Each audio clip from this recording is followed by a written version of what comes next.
కొన్ని ఘనకార్యాలు చక్కబెట్టడానికి స్వామి వాసుదేవుడు అవసరమైనప్పుడల్లా అవనికి దిగివస్తూ ఉంటాడు. వినోదంగా ఒక తోడును కూడా తెచ్చుకుంటాడు. ఆ స్వామియే నందగోపబాలుడు కన్నయ్య.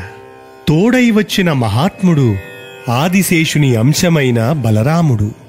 పసితనపు పరువంలోని గోపబాలుని పరికించి చూచేవారికి పరమశివుని దర్శనం కూడా అవుతున్నది.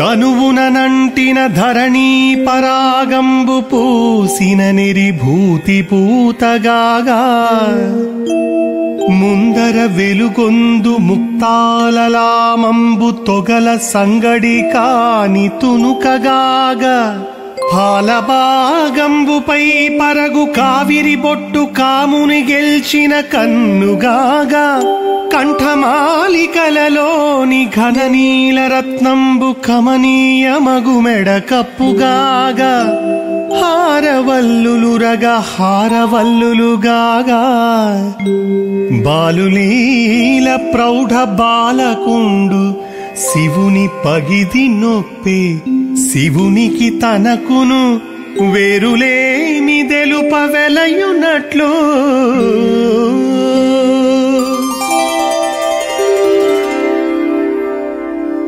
కన్నయ్య తన అన్నయ్యతో పాటు ఆడుకుంటున్నాడు.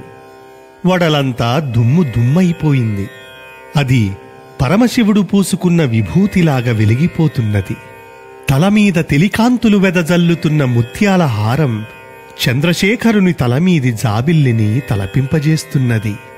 అమ్మ నొసటిమీద ఎర్రని తిలకం చక్కగా పెట్టింది. అది కాముణ్ణి కాల్చివేసిన మూడవ కన్నులాగా ప్రకాశిస్తున్నది. యశోదమ్మ మెడ చుట్టి వచ్చేట్టుగా ఒక చక్కని హారం వేసింది. దాని మధ్య ఇంద్రనీలమణి మనోజ్ఞ కాంతులతో ఒప్పారుతున్నది. అది శివమహాదేవుని మెడలోని నీలిమను తోపజేస్తున్నది. నిలువెల్లా హారాలే కదలాడుతూ ఉన్నాయి. అవి శివుని దేహం మీద తిరుగాడే పాములా అన్నట్లున్నాయి.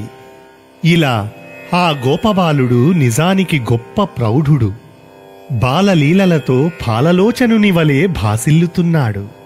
బహుశా మేమిద్దరము కాదయ్యా, ఆయనే నేను, నేనే ఆయన అని లోకాలకు తెలియజెప్పాలి అనే కోరిక కలిగి ఉంటుంది.